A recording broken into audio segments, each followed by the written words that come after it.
Hello, my name is Dan Skipbound, and this is the Top 5 Weekly, where myself and a guest discuss the topic. This is a special series that I'm doing because of the Academy Awards. They're going to be later in the year. They gave them a couple extra months to get the people to watch their movies. I figured, what the hell? We'll just do a four-part series, and I'm on. This is actually Best Actors, Best Academy Award winning actors. And once again, I couldn't ask for anybody better to have with me. One of my good buddies, um, Jeremy Adams. Jeremy, welcome back again. You did Best Directors with me, and now you're here with me doing Best Actors. I mean, you have so much knowledge about this. You're one of my go-tos when it comes to trying to get people that really know what they're talking about with a lot of these topics. Yeah, I'm so excited to be back. If I'm not talking about directors, I'm just as happy to talk about actors. And I think that this will, having done that list with you, this one will give us really some different movies to talk about because we're kind of going into a different arena when you're really talking about the craft of acting and these great actors who've brought, really memorable characters and groundbreaking acting techniques over the years that we've kind of seen through the history of cinema. That the craft that these guys have brought to a lot of these roles is going to be interesting to go into and go into some different movies this time. So I'm really excited. And again, I know we're going to get into it, but the Oscars doesn't always get things right. They screw up a lot. So there's some really great performances that were not recognized, and then there's some great actors that I know both you and me, some of our favorite actors, we're not even going to be able to talk about because the movies that they did win for, maybe were more what you could say more of a makeup Oscar territory where, oh yeah, they didn't win for that movie, so let's give it to them for this movie. And there's some great actors, just to throw out a couple names: James Stewart, Denzel Washington. Like, these are guys that have so many great roles that I love, but the ones that they won for, they're not on that level. So, you always have to deal with that. But I definitely have five that I consider five of the all-time great performances. So I'll be happy to talk about those. And I got a few honorable mentions, so I know we're going to have fun here. Yeah, you're absolutely right. I got two that really come to mind that are in my honorable mentions that, since you brought up Denzel Washington and James Stewart, I'm going to say Al Pacino and Paul Newman are the two that just drive me bananas. Yeah, oh yeah. Because there's so many films that they should have won Academy Awards for, and they don't win, and they win for films that you're like, really, you won for that and not some of these great other films that you were in, and it drives me bananas. I get really, it's one of those things in my life that really make me upset. But Oscars will do that to you. It's a popularity contest. Yeah. We're just happy that Paul Newman and Al Pacino won Academy Awards, so that kind of makes us happy that they won. But it kind of still makes us upset that they didn't win for the films they should have won for. But that's a whole nother thing. Let's get into it. The guest always goes first, so you're the guest, so you get to go first with your number 5. All right, well, my top 4 were actually pretty easy, but that fifth slot sometimes will kill you. I really had 3 that I was going back and forth on that I could have picked. One that was particularly like an emotional performance that gets me in my feels, but I decided to go for the more larger than life, big character, big movie. This guy really kind of is this movie. This movie doesn't exist without him, and it's one that once you've seen it, you can't soon forget it. And that is the great George C. Scott as General Patton in the movie Patton. I don't know if you have that one on your list. Okay, so nope. that one crept in at my number 5.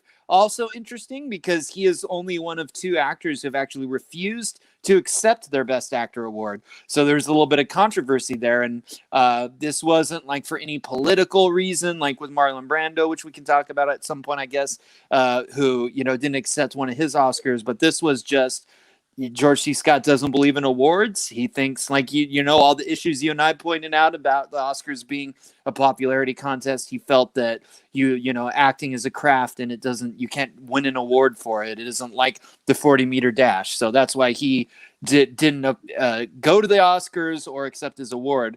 But that doesn't take anything away from the performance that he gives as, obviously General Patton, the real guy, one of the most notable names of World War II in the battles. And this is an awesome movie that It starts off with one of the most memorable opening scenes ever, with him standing in front of American flag, delivering this crazy speech. A lot of, the things that he says are things that General Patton actually said throughout his life.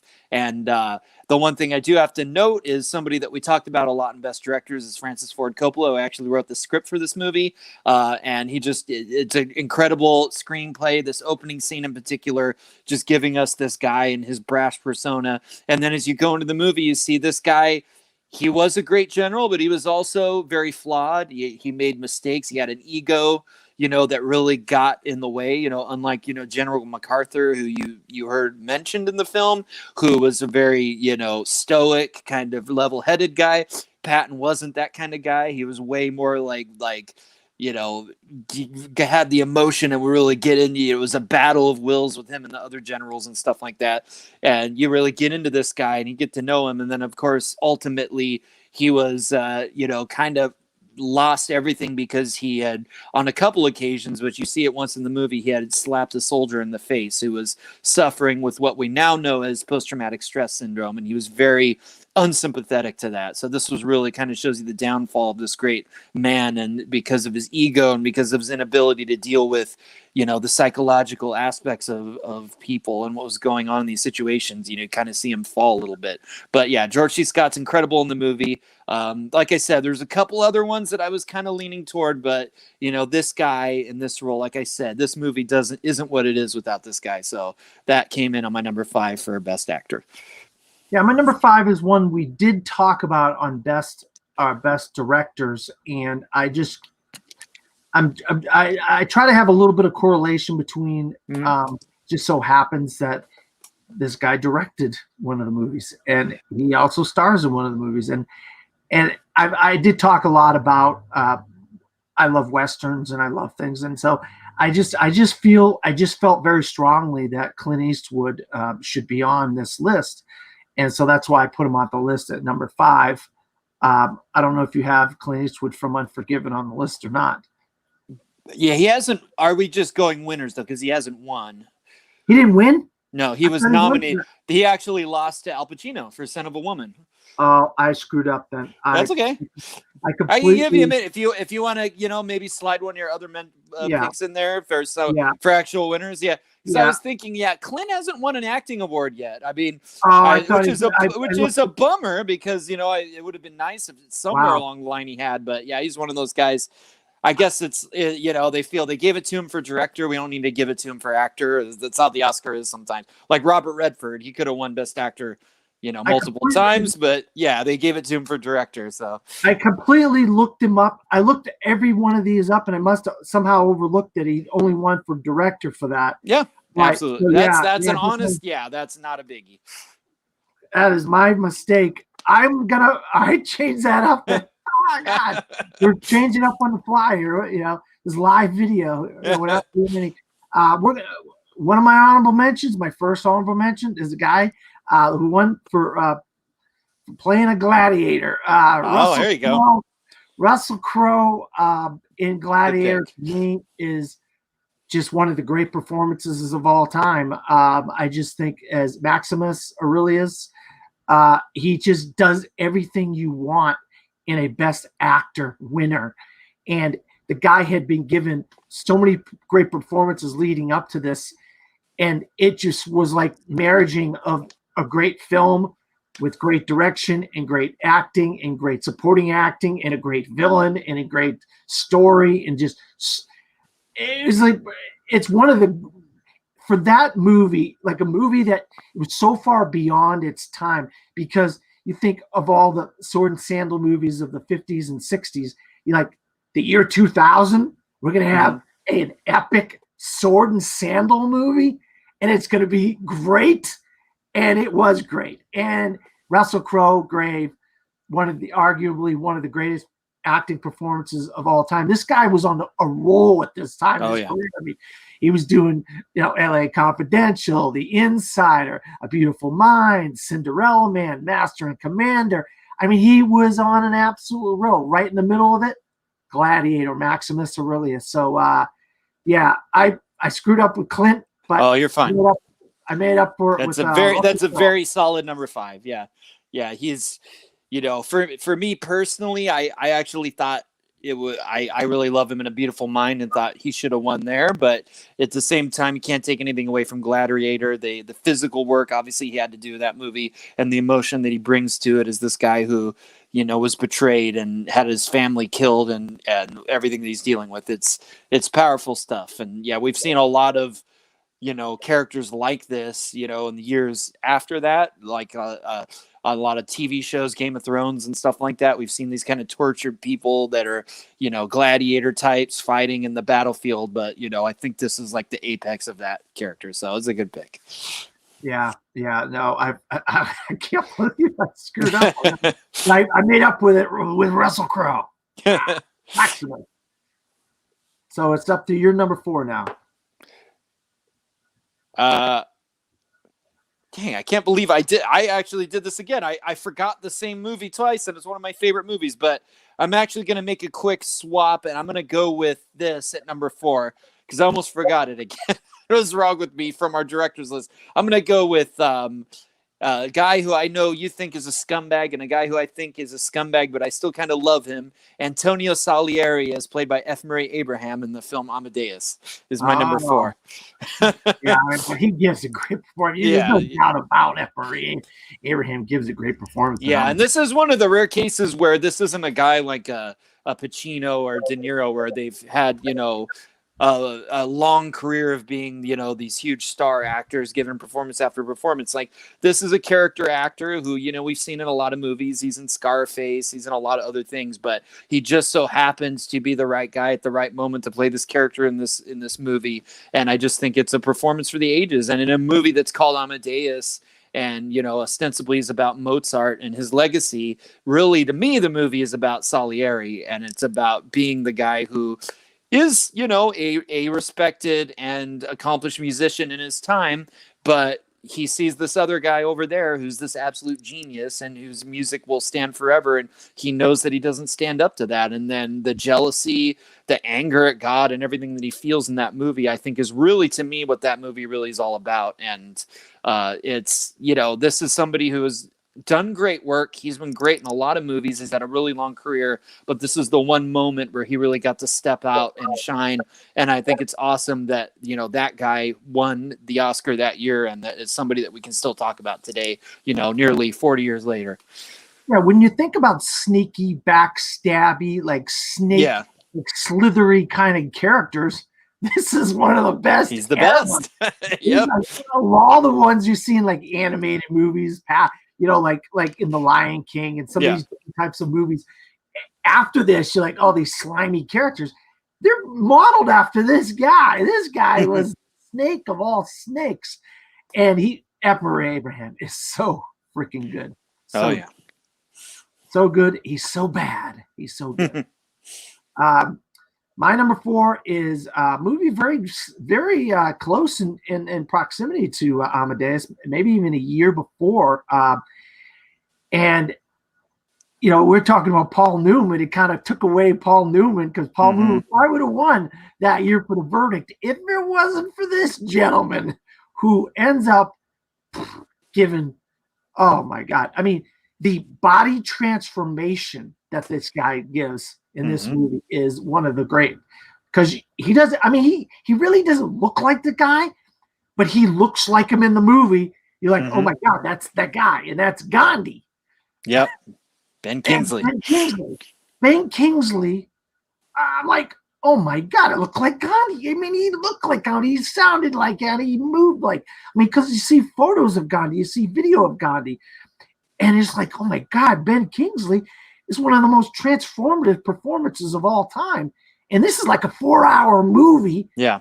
And he goes through the whole eating without he has fasting. He fasts forever. So he has to lose all this weight. It's just amazing. And the message of what Gandhi stood for really resonates in the film. And you know, and that's one of the things that makes Gandhi a great film. Richard Attenborough directed this. It's an absolute epic film. And one of the great acting transformations of all time. Ben Kingsley as Gandhi. Yeah, a couple things I'll just add. That this wasn't on my list, but obviously I can't take anything away from Ben Kingsley as Gandhi. Maybe I'm still a little mad that Paul Newman didn't win that year, so I hold it against Ben a little bit. That's unfair. that's just where I'm coming from, I guess. But a couple things is when this man was in his 20s when he did this. He was like, I think 28 or 29. Incredible to think that a young actor could pull off a performance like this, and also the fact that this does kind of span throughout most of Gandhi's life, and to see him age throughout the movie is really convincing. And I think it's one of the best examples of that with an actor. So yeah, there's a lot there that's pretty amazing. Yeah, absolutely. So that was my number 4. Let's go to your number 3. All right. This is an actor that I'm certain both of us have on our list, but we may not have him for the same movie. I went a different direction with this guy, and this is the all-time great Marlon Brando in the 1954 film On the Waterfront, which to me, I think is just one of the great performances of its time. I don't have a lot of movies. There weren't a lot of movies from that time that really stood out to me. I just think it was a different style of acting back then.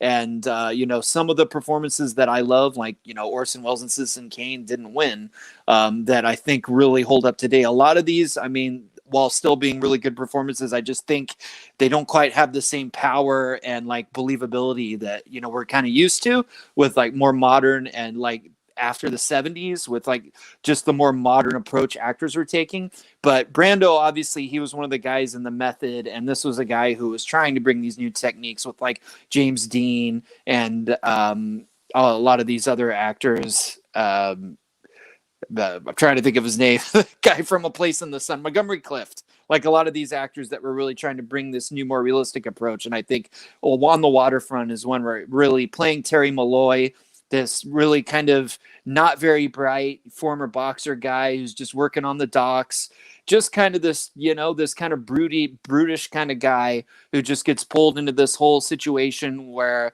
the local union's pretty corrupt. There's some criminal stuff going on. A lot of the guys working at the yard, they know what's going on, but obviously if they talk, some bad things are going to happen. And one guy actually gets killed, and Terry kind of knows about this, and he can kind of help shed light on it. And with get involved with the union and with the local priest, we're trying to bring this thing to light. But, he's just this kind of dull guy, but the power, the animal kind of force that Marlon Brando brings to this guy, you really feel for him. You feel his pain, and it just shows you that a character doesn't have to be like an intellectual for you to really feel them and relate to them and understand the burden that they're under and what they have to go through. And then when you talk about a lot of Oscar-winning performances or just like performances in general, there's always going to be that like one scene where you can really single it out, like that one line or that moment that the actor has. And obviously the I Could Have Been a Contender speech that Marlon Brando gives is just one that is always going to live on forever.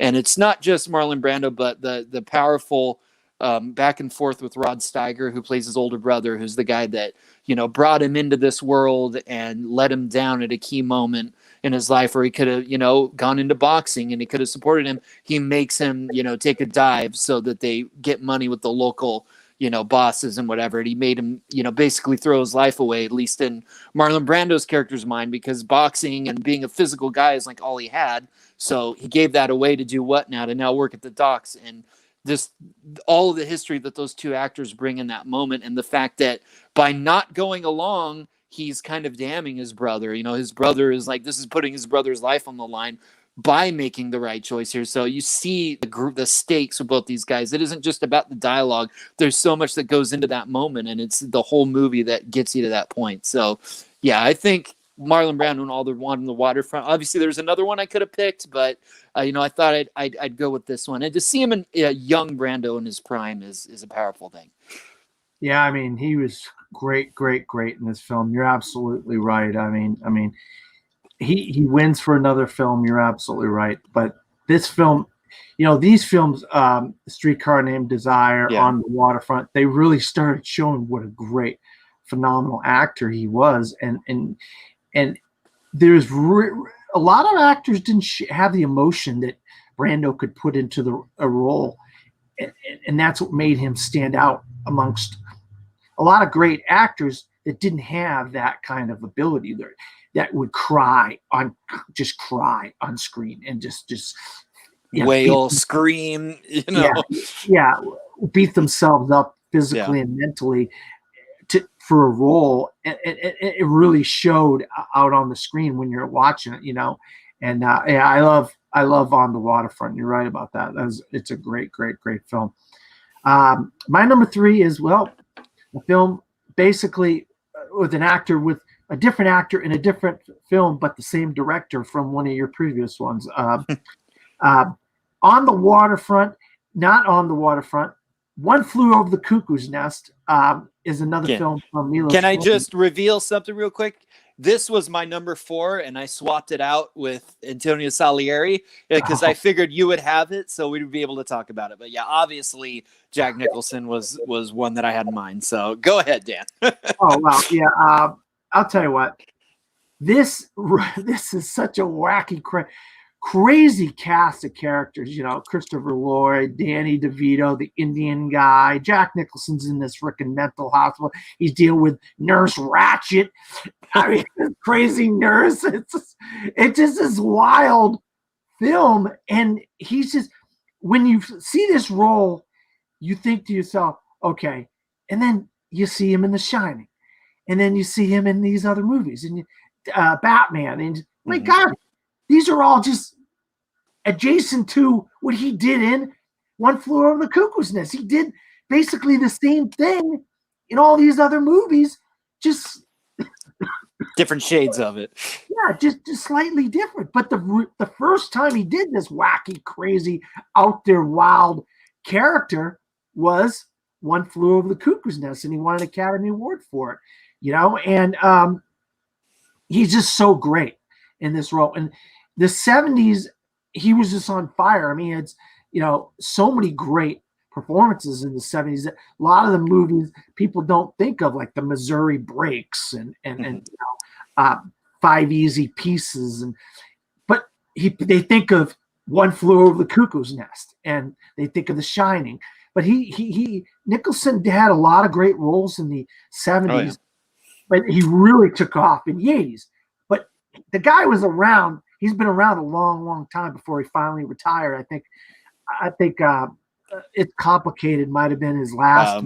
How do you know? 2010. How do you know? Is that what it was? So he's been gone. He's been gone over a decade now. Yeah, and it's sad. I mean, it's sad because of of all the greats, in my opinion, he's in my top 5. Nicholson, absolutely, mine too, for sure. And some of the greats are still acting. Are they giving great performances? That's another thing.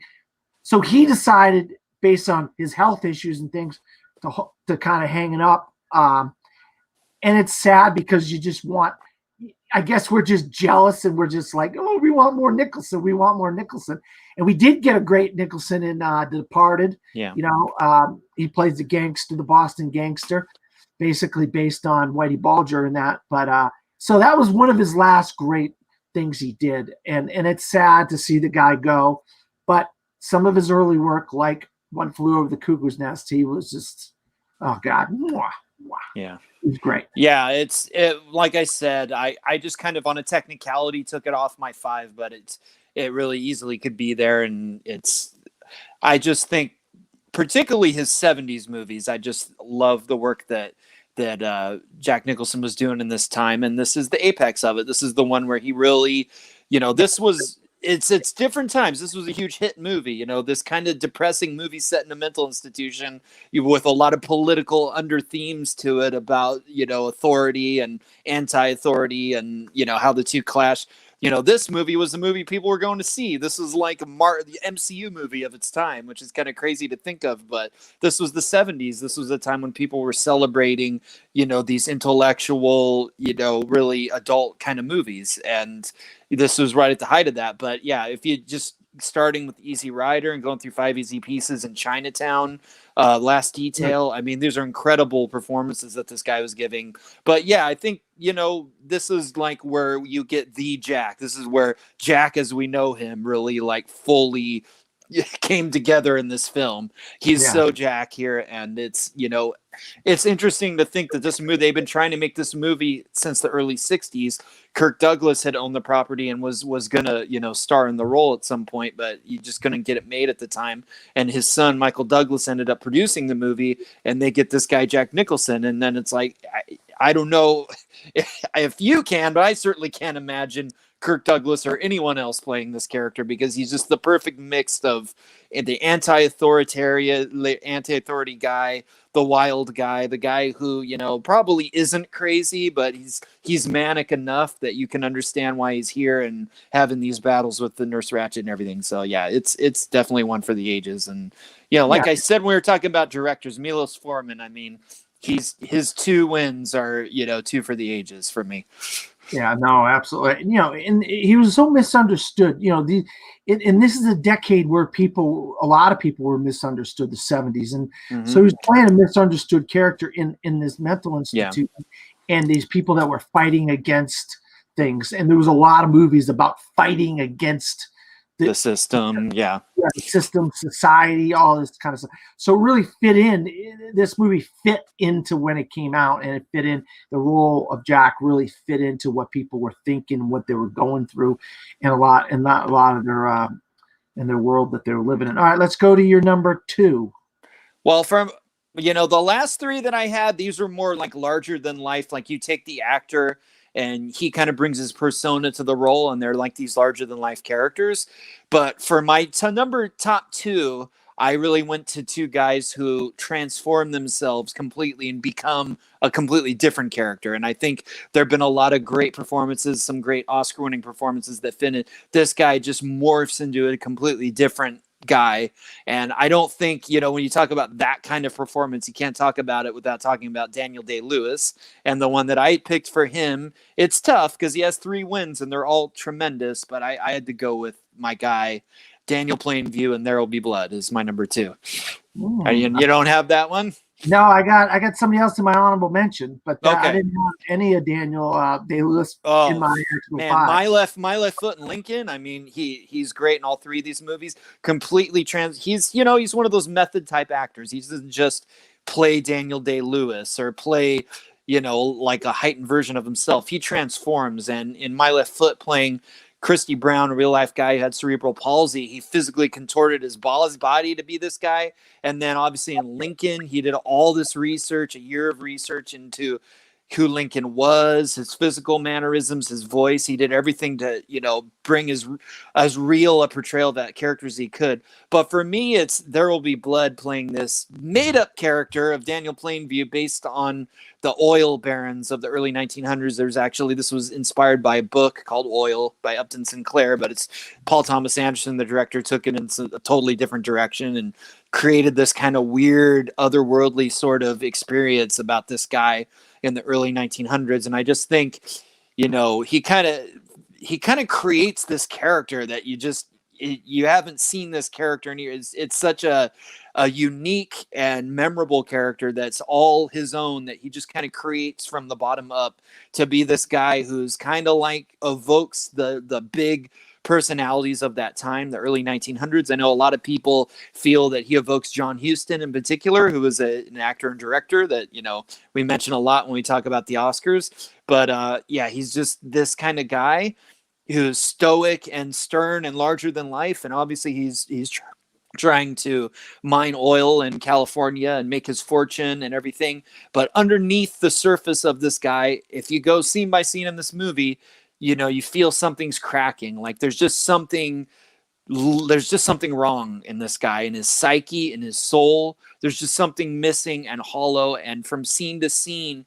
he just cracks a little bit more and a little bit more until you do a time jump at the end of the movie where it jumps forward like 20 years and you see him like at the end of his life. And this is just a hollow shell of a man who's just like out of his mind. And just the journey that, he takes you on with that character. And having known, like my grandfather and different men in my life, I feel like I kind of know these guys who are so like hard. They're hard men, but there's something askew underneath. Like there's a vulnerability and something underneath that's really like they're not as hard as they want to come across as. And I just think there's something about Daniel Plainview that communicates that in such a crazy, memorable way. And I just think the mix of Paul Thomas Anderson's dialogue, which is so odd sometimes and so like stream of consciousness, with the performance that Daniel Day-Lewis gives, it's just the perfect mix of like actor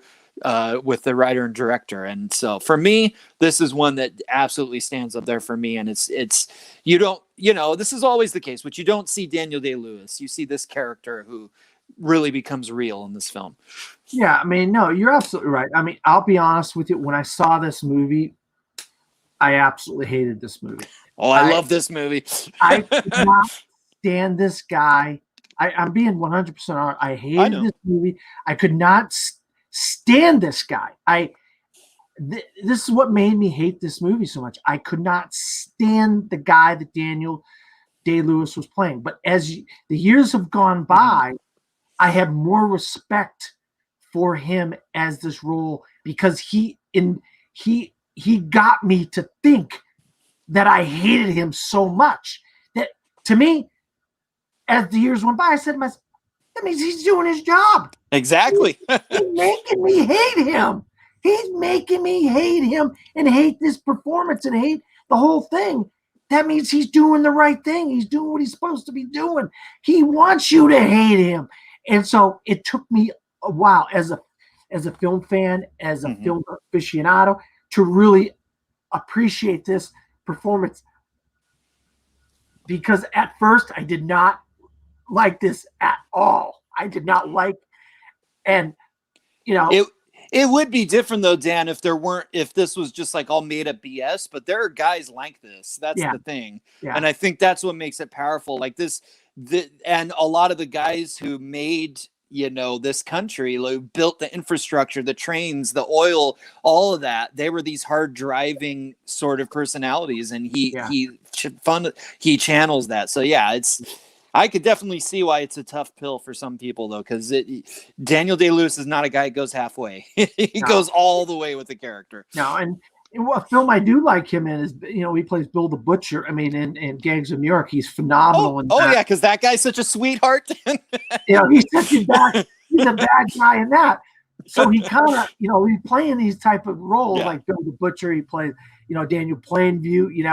But like I said, I had Christy Brown on my honorable mention. I mean, what he's able to do with his, that's one of the greatest transformations, along with Gandhi, Ben Kingsley. Yeah. What he is, I believed he could paint with his feet. I mean, I don't know how you could literally do that, not be Christy Brown. I don't know how you do it, but I had him in my honorable mention. But Daniel Day-Lewis, there's no doubt about it. Yeah, he's in the top 5 of greatest actors of all time. He's not in my top 5, but I mean, he's up there at the Mount Rushmore of some of the greatest actors of all time. I mean, you can't deny it. We always just kind of like salivate waiting for that next role, and we may not ever get another Daniel Day-Lewis role. Yeah, I don't know. He said he retired. We'll see. So yeah, I'm just like, maybe please, on, man. I want to see him come back. We always want these greats like him. We would love to see him come back. I have to see There Will Be Blood 2, Daniel's Revenge. Oh, God. Just kidding. All right, Dan. I'm very confident we have the same number 1, so I'm gonna give it to you. I'm gonna let you have it. I'm on my number 2. Oh, now. You're on your number 2. Oh, Dan. Yeah. Go ahead. My number 2. My number 2 is obviously is no secret. People that know me, they know I'm a huge Martin Scorsese fan, and my favorite actor is a gentleman by the name of Robert De Niro.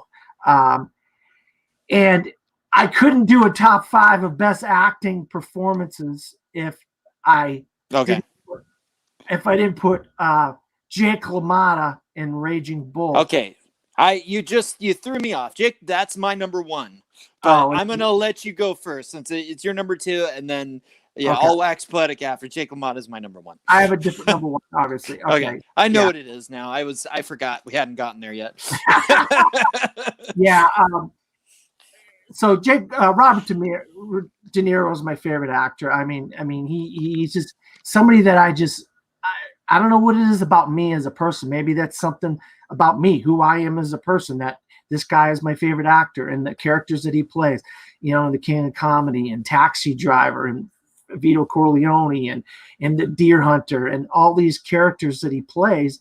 And then he does, decades later, he does all this comedy and stuff like that, which is like crazy that he was able to do all these comedy roles years later. But the role to me is because at the beginning of the movie, he's in this club and he's talking into a mirror and he's citing Shakespeare and all this stuff. And he gains all this weight. He gained like 50, 60 pounds. He didn't put on a fat suit. He literally gained all the weight for the framing sequences in Raging Bull. But then he's actually in fighting shape as Jake LaMotta in the fighting scenes against Sugar Ray Robinson, against Marcel Sudan, and all these different guys. But the stuff that resonated with me, I'm a huge boxing fan. I mean, anybody that knows me knows I love boxing. Boxing today, nothing compared to when I was a kid, the 80s, the 70s, the 60s. It was so much better of a sport back in the day. But it was him as a father, him as a husband that really resonated with me. Like he's at the dinner table and his wife's making a steak. Here, bring it over. I don't want you to cook it. So, and then starts going crazy at his wife. Bring it over. You're burning the steak. And he's going after the wife. And there's a whole fight over a steak. And that's how my father was. My father was literally that way. He was an alcoholic. And then the whole, he kept on needling his brother about, did you sleep with my wife? And then later he would needle his wife about sleeping with all the different guys in the neighborhood and stuff like that. I mean, it's like Joe Pesci is his brother. Frank Vincent as Salvi. I mean, people that would show up in other movies that they would be in later on, Goodfellas and some of these other types of movies years later, and the black and white. But one of the things in the movie that really, at the end of the movie, when it was almost over, in the clouds and in the smoky arenas where they were fighting in, he kind of just got the feeling of it, the cinematography. But he says to Sugar, "You never got me down, Ray. You never got me down." Sugar Ray Robinson. Yeah, they fight 6 times. He never got him down. And he really was a raging bull, and that's where the name The Raging Bull came from. And Scorsese creates shots for Raging Bull that nobody ever did before, like these crane shots and stuff like that. He created things in the cinematography, in the editing that all become regular things that people would do years later. But Scorsese did it in Raging Bull for the first time. He didn't even want to direct the movie. De Niro came to him with the book, and he had to convince him, we need to do this. I want to do this. And he was coming from a really rough time in his life. Scorsese was. And once he figured out where he could come from as a director and as a person for the project, that's when he said, yeah. He also hates boxing, so it was like, he didn't know if he wanted to do a boxing movie. He wasn't a sports fan. Scorsese wasn't a sports fan. So De Niro, this to me is Raging Bull is just incredible. Robert De Niro he should have won 3-4 Oscars, but he ends up winning for this one. And I talk about it all the time. It's one of my favorite films of all time. I love it, and that's why De Niro is my favorite actor. So I had it at number 2. You had it at number 1, which is surprising. Yeah. Well, I mean, I not only would I say this is my number 1, I think this might be, in my opinion, like the greatest performance that actor's ever given. Like, I think it's just way up there. Everything that I was talking about Daniel Day-Lewis, you could talk about with De Niro. Like, he would just absolutely transform himself into these guys. And you talked about his commitment in terms of the weight loss, and the weight gain, and just everything that he did in this movie. And, he had done similar things in Taxi Driver, just getting into the crazy mindset of Travis Bickle and all these different characters that he played. It was just, this is, kind of a method actor who's just about transforming, being this other person, really, really finding that other person on screen. And I just think this is like the absolute apex of this. It's like you've seen a lot of great actors, from Daniel Day-Lewis to, Denzel and Malcolm X, to any number of movies, really transform into these real life people on screen. But I just don't think you've seen it to the level that De Niro did it. And there's the added level of, kind of like with Daniel Day-Lewis, where this is a guy who's just very psychologically damaged in so many ways.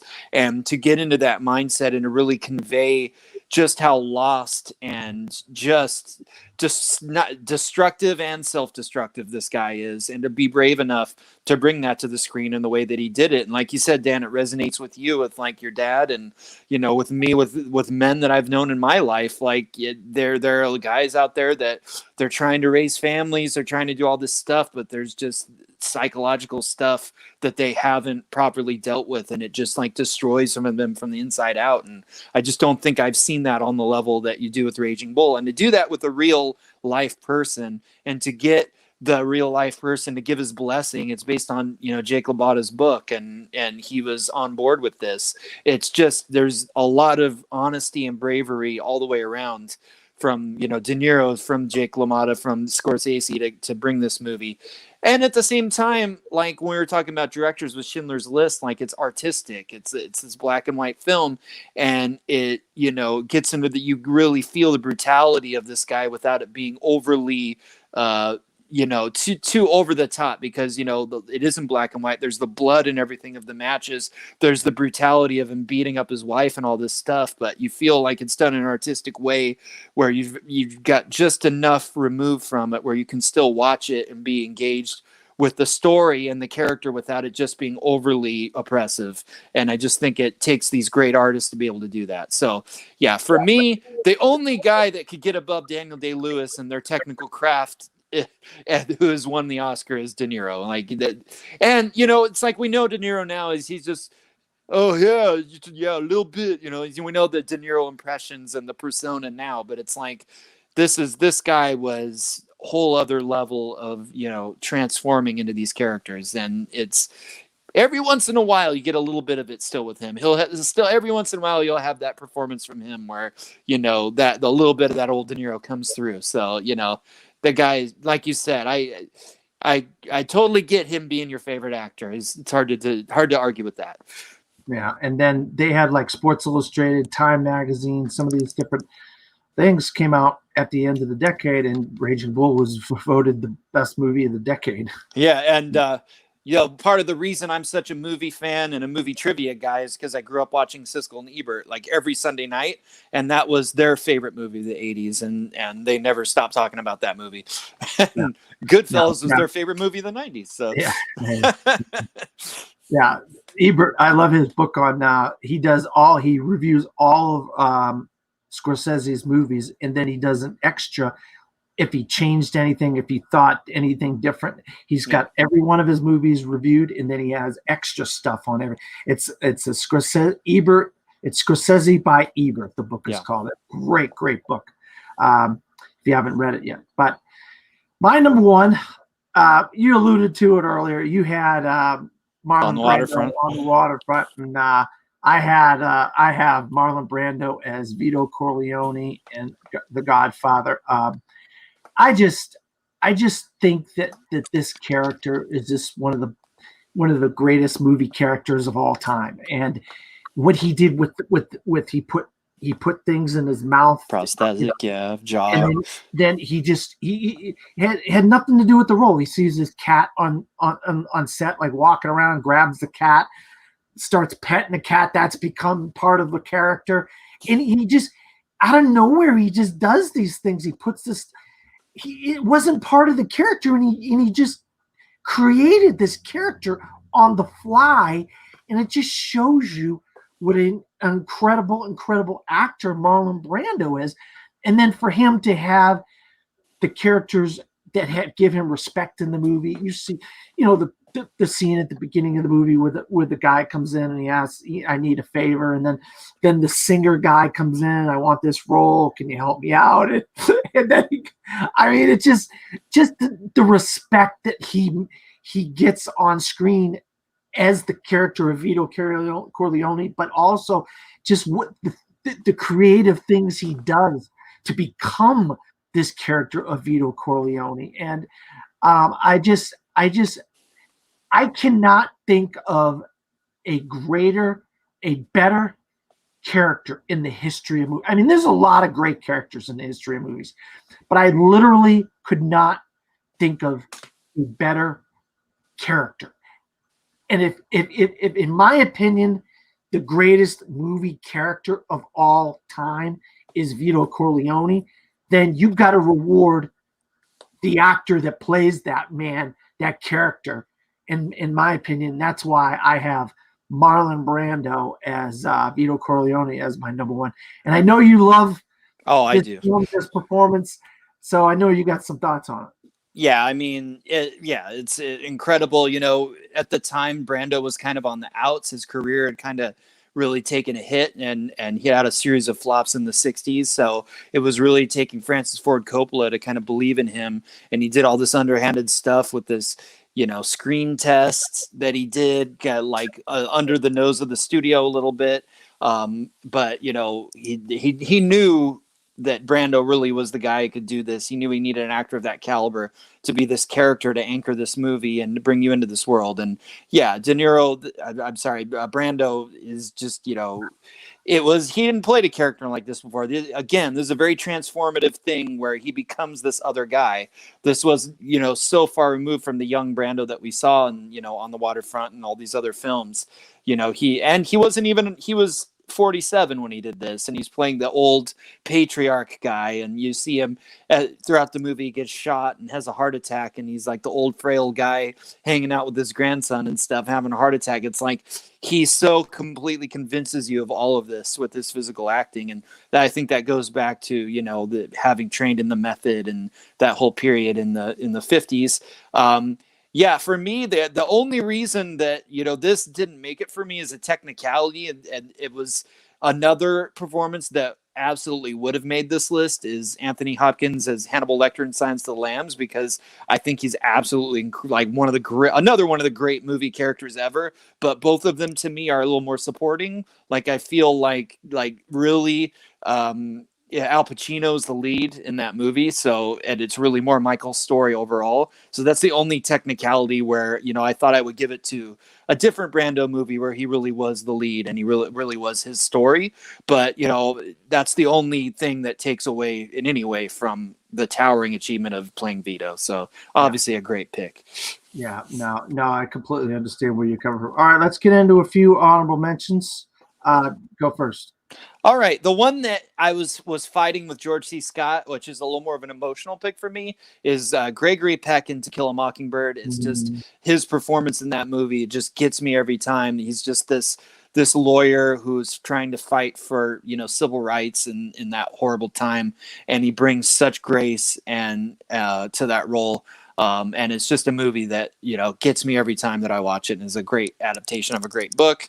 The other one that was just fighting in there, I know I talk about this movie every time we do these lists because I want more people to watch it, but it's the great Fred Zinnemann movie, A Man for All Seasons. Paul Scofield in that film playing Thomas More, who was Chancellor to Henry VIII, and basically was put on trial for his life because he wouldn't go along with Henry VIII's divorce because of his religious beliefs, and how this man sticks to his guns even though he knows it's going to cost him everything.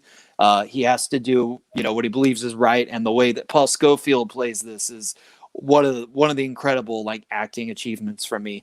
All right, and then I have one of my favorite actors who didn't quite make the list, but you know, he's still won in a couple great performances, and one of them is Kramer versus Kramer, and that's Dustin Hoffman. I think he's just really wonderful in this movie as a guy whose wife walks out and he finds himself having to be a single dad and deal with that in a time when that was, you know, not as accepted of a concept. And it's a tremendous performance, and you know, also Nadum and Rain Man, but for me, Kramer versus Kramer really hits closer to home for me. And then I mentioned Anthony Hopkins, Silence of the Lambs. And then I was trying to think of guys a little more recent. And I think the two great actors from the last couple decades who've really done great work would be Philip Seymour Hoffman, who I just think is one of the all-time great actors who, we lost too soon, but he won for his work in Capote, and it is a great, tremendous performance playing a real character and not making it, like a parody, but actually bringing a dramatic oomph to this kind of odd character, larger than life guy that Truman Capote was. And then the other one is, I just think Joaquin Phoenix has done tremendous work in the last couple decades, and he is really great in Joker. So I would give that a mention as well. Yeah, no, you're absolutely right. Your honorable mentions were great. Gary Cooper is a guy that I freaking love. He won 2 Academy Awards. Which one are you going with? I'm wondering. But I mean, either one, Sergeant York or High Noon, right? High Noon. Yeah. I mean, he's great. I mean, he's great in both. Yeah, in both of them. I mean, you can't pick one over the other. They're both such great performances. Obviously, Dustin Hoffman you mentioned, but I have him in Rain Man. Yeah. I know it's a film I grew up with in a movie that I absolutely love, and I love this performance. And a lot of people don't like it as much as me. And I'm a big musical guy, but I don't like some of the more recent musicals. But one of the musicals I loved when I was a kid, and I champion every day, is Yankee Doodle Dandy, and that's James Cagney. That was one that I considered too. I thought it was a little more of an old style of acting, but yeah, his energy in that movie is incredible. Dancing and singing. Yeah, it's a great physical performance. That's a great pick. James Cagney to me is one of my favorites of all time. I mean, and he's in one of my favorite movies of all time. So Yankee Doodle Dandy. So yeah. I picked, and I already mentioned Paul Newman and Al Pacino and so forth. And and of course, I'd be amiss if I didn't mention my main man, Humphrey Bogart, as Rick Blaine in Casablanca, which he's amazing. Again, did he win for that? No, I looked this up. Just he am I losing it here? Or I know he won for The African Queen. Oh, maybe I put the wrong movie down. Maybe I put the wrong movie. And I did consider The African Queen because I do think he's great. But again, a little bit of sour grapes because he beat Brando for Streetcar. But I looked that up though, and I thought it said that he won for. Nope, he was nominated for Casablanca. He didn't win. Yeah, he won for African Queen. African Queen. You're right. But any Humphrey Bogart, I don't care. Yeah, I love he's great in The African Queen. You can't take it away from him. Falcon. Yeah. The Big Sleep, I like him in. Whatever. All right, I screwed that one up again. Oh no, you're good. But so that is our honorable mentions. This year, I'll tell you right now. Real quick, let's hear it. I don't have a lot of time. I think Anthony Hopkins deserves a second Academy Award. That is my opinion. A lot of people are all on board on Chadwick Boseman. God rest his soul. Rest in peace. I think he's great. I really think he's great. And my rating is Black Bottom. I feel Anthony Hopkins gave the best performance of the year as this guy with dementia. And not only is the performance, it's the direction. If it wasn't for the direction that makes you feel like you have dementia while watching this guy with dementia, that really accentuates Anthony Hopkins' performance in The Father to me. And you got to see The Father to know what I'm talking about. And if you haven't seen The Father, I can't. Yeah, I haven't seen it yet, but I definitely will try to see it soon. Now, obviously, I love Anthony Hopkins. So I mean, he deserves the Academy Award. And I'm not taking anything away from Chadwick. I think Chadwick Boseman is great.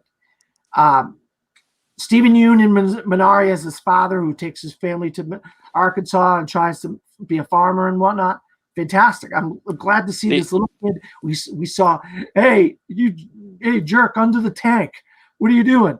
From that to this is his career has just transcended from the Walking Dead to this. The only one that I've seen that I think is absolutely incredible, I don't know how you feel it stacks up, is Riz Ahmed in Sound of Metal. Oh, Like, he's amazing. amazing too. Amazing. And this is the guy who's done some things before, you know, The Night of, Nightcrawler, yeah. Nightcrawler, and then he gets this role and he just knocks it out of the park. He's learning sign language and he's losing his hearing and all this. And you love one of the things I love about this year's actors category is it's you got an Asian, you got a Muslim, It's very diverse, you got white, you know, you got all these different people and all these different role actors and all these various different roles. So that's what Anthony Hopkins, Stephen Yeun. Yeah, the only one you haven't mentioned is Gary Oldman for me. Oh, well, Gary Oldman. I mean, Gary Oldman is Gary Oldman. He's one of my favorite actors. Yeah. I just love all the different types of characters. But this is one of those things where he plays a normal guy. He plays just a regular guy instead of him doing the transformation and him being in makeup or prosthetics or whatever. Yeah. The movie does all that. The production value, the black and white, the sound, all this stuff around him changes, but he's just playing a normal guy. But it's like he's in this whole new world, this world back in the 40s or whatever. And it's kind of fun to see him do that, where he's just the regular guy, but everything else around him changes. So that's a change of pace for Gary Oldman, you know? Yeah. So that's a lot of people are like, oh, Gary Oldman shouldn't have been nominated. Well, I think Gary Oldman is great in the film. I just think it's a little long and it drags in some places. But it's a good movie. It's a great movie. I saw it the day it came out and I love it. I'm going to see it again before the Oscars because I want to just kind of revisit all these films all over again. But my pick, if I had to pick one, is Anthony Hopkins. I know I'm going to be wrong. Chadwick Boseman's going to win posthumously, but what are you going to do? You got any other thoughts? Nothing? No, I definitely am looking forward to watching all of those soon. I might even, watch one of these today. So I'm excited to gear up for the season with you. Yeah, definitely. Oh, they're all on, I think, various streaming services. Yeah. Minari I've already got some of them queued up and, Netflix and Amazon and different places. So. Okay. All right. Where can you be found, Jeremy? Jeremy Adams on Facebook and YouTube. Also watch the movie Trivia Schmodown, of which I write questions for. I'm sure you all know about it already. And then you can check me out sometimes over on Full Metal Trivia, the trivia channel. And you can find me at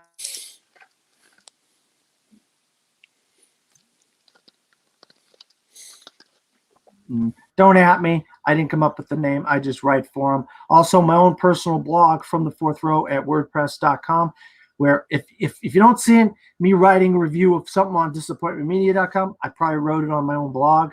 So between those two places, I do all kinds of retrospectives. I do a little bit of awards coverage. So I do a lot of different things. TV, a little bit of TV. So if you want to read anything about any of the reviews that I wrote, those are the two places. Also, you can find me on Facebook, Twitter, and Instagram under my name, Dan Skip Allen. Also, I'm a YouTube personality, not a very big one, but I do this show, the Top 5 Weekly, where we're doing this special series. And I do another show called Bleacher Features, where myself and a guest, Jeremy, has been on twice, talk about a sports movie, and we break that film down from beginning to end. So if you're interested in any of these, that's a summer series, so that'll be on in the summer. So stay tuned. We're in the middle of recording episodes right now, so those will be out in the summer. So for Jeremy and myself, good evening, everybody.